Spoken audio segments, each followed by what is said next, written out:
Florenzi akan jalani debut lawan Sampdoria. Satu lagi pemain anyar yang merapat ke AC Milan, bek AS Roma Alessandro Florenzi, menjadi hasil perburuan pemain ke-7 AC Milan di bursa transfer musim ini. Proses transfer Alessandro Florenzi diharapkan segera rampung seiring sang pemain sudah berada di Milan untuk menjalani tes medis. Sejumlah sumber melaporkan Florenzi ke AC Milan setelah ada kesepakatan. Pemain berusia 30 tahun itu akan bergabung dengan status pinjaman selama 1 musim dengan opsi pembelian demi Rossoneri. Dia akan memberikan kedalaman yang sangat dibutuhkan di sayap kanan skuad Stefano Pioli. Alessandro Florenzi akan segera menandatangani kontrak setelah menjalani tes medis. Dalam kesepakatannya, AS Roma meminjamkan Florenzi ke Milan bernilai 1 juta euro dan opsi 4,5 juta euro untuk dibeli. Ini akan menjadikan kesepakatan berbiaya rendah untuk pemain berpengalaman seperti Alessandro Florenzi. Tak lama setelah tes medis dan menaikkan kontrak, Alessandro Florenzi akan langsung menuju Milanello, bergabung dengan pelatih Stefano Pioli dan rekan-rekan barunya. Pemain berposisi fullback itu tersedia untuk pertandingan pembukaan melawan Sampdoria. Alessandro Florenzi diperkirakan akan langsung dimainkan Stefano Pioli di laga perdana Serie A melawan Sampdoria. Namun, Florenzi tidak akan bermain sebagai bek kanan seperti aslinya, melainkan debut di lini tengah. Tomori terus pertontonkan performa impresif bersama AC Milan, siap hancurkan striker lawan. Setelah hampir tampil sempurna dalam beberapa bulan pertama di AC Milan sejak Januari lalu, Fikayo Tomori terus mempertontonkan performa luar biasanya selama pramusim kemarin.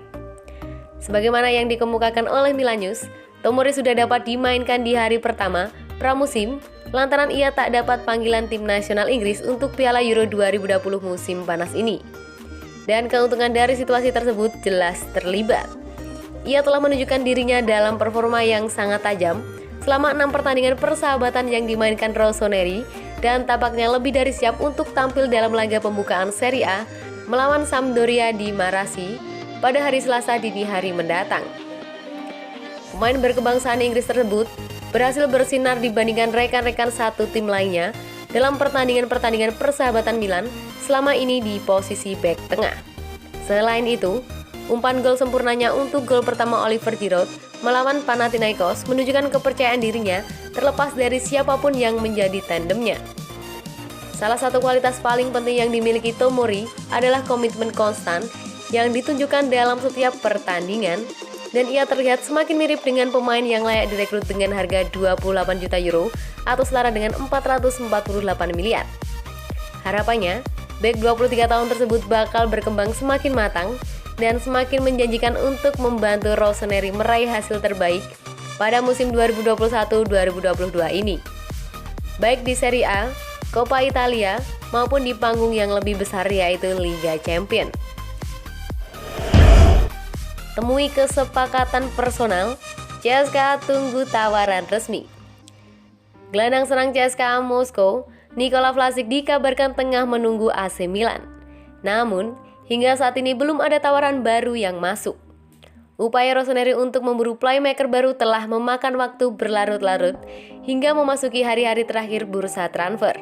Alhasil, Stefano Pioli pun terpaksa menerapkan formasi 4-4-2 selama pramusim ini akibat minimnya pemain nomor 10 alami selain Brahim Diaz yang tidak bisa menanggung beban serang sendirian. Sejumlah target pun dikaitkan dengan raksasa Serie A, dengan salah satunya adalah Vlasic.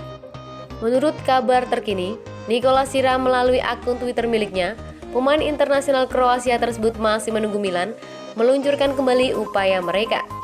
Mantan bintang Everton tersebut memang bermimpi bisa bermain di Serie A dan ingin bergabung dengan klub sebelum jendela transfer musim panas ini ditutup dalam kurun waktu kurang dari 2 pekan lagi. Akan tetapi, hingga saat ini belum ada kesepakatan yang terjalin antara manajemen dan CSKA Moskow. CSKA Zvezda ingin menjual Vlasic secara permanen demi mengambil keuntungan langsung dari penjualan aset berharga mereka. Namun saat ini ia hanya mendapatkan tawaran dari Rossoneri yang berupa formula pinjaman dengan pilihan pembelian, dan bukan kewajiban pembelian yang akan memberikan jaminan pendapatan bagi tim di masa depan. Klub Rusia tersebut diketahui meminta mahar dengan angka 30 juta euro atau setara dengan 480 miliar agar bersedia berpisah dengan gelandang 23 tahun tersebut.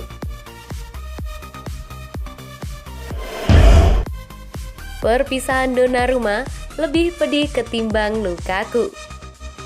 Donnarumma dan Romelu Lukaku telah angkat kaki dari Italia. Fabio Capello mengatakan kepergian Donnarumma lebih menyakitkan bagi AC Milan. Donnarumma meninggalkan AC Milan setelah menyelesaikan kontraknya yang berakhir pada Juni 2021. Kiper berusia 22 tahun itu bergabung dengan Paris Saint-Germain secara cuma-cuma dan masih menunggu penampilan pertamanya di klub barunya itu. Sepak bola Italia itu hengkang setelah Rossoneri tak mampu memenuhi tuntutan gajinya. Sedangkan di PSG, Donnarumma dibayar sekitar 12 juta euro per tahun atau setara dengan 202,8 miliar. Setelah Donnarumma, Kota Milan kehilangan sepak bola top lainnya. Dia adalah Romelu Lukaku yang pergi dari Inter Milan untuk kembali ke Chelsea setelah ditebus seharga 115 juta euro atau sekitar 1,9 triliun. Nerazzurri terpaksa melekas Lukaku meski berjasa besar dalam membawa Scudetto kembali ke Giuseppe Meazza pada musim lalu dengan torehan 24 gol dan 10 assist.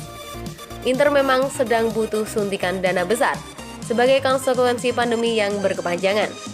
Capello pernah menjadi pemain Milan di era 70 hingga 80-an dan menjadi pelatih di sana dalam 2 periode. Capello mengkritik keputusan Donnarumma karena pergi tanpa memberi sepeser pun kepada Milan yang sudah menjadikan dia seperti sekarang. Perpisahan Lukaku dengan Inter secara teknis sama beratnya dengan Donnarumma ketika meninggalkan Milan, ucap mantan pelatih yang juga pernah menunggangi Juventus, AS Roma dan timnas Inggris itu kepada La Repubblica. Tapi Gigio tidak mendatangkan 1 euro pun kepada klub, jadi rasanya lebih menyakitkan. Berterima kasihlah kepada orang yang membesarkan Anda, membantu keluarga Anda dan itu sebuah kewajiban. Ceplos dia terkait kepergian Donnarumma.